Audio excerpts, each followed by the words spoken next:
யாரு சாமி வந்தாரு ஆடினாரு மகாரு பொட்டிக்காரர் உட்காந்துக்கிட்டு தூங்கிட்டு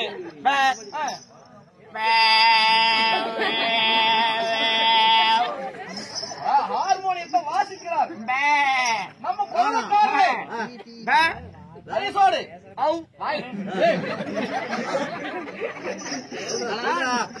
அது கை சோடு இருக்கிறது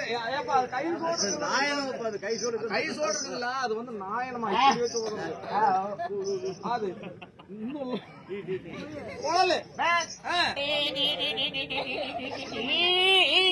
விடிய வரைக்கும் டீயை தான் கேட்டுட்டு இருப்பாங்க.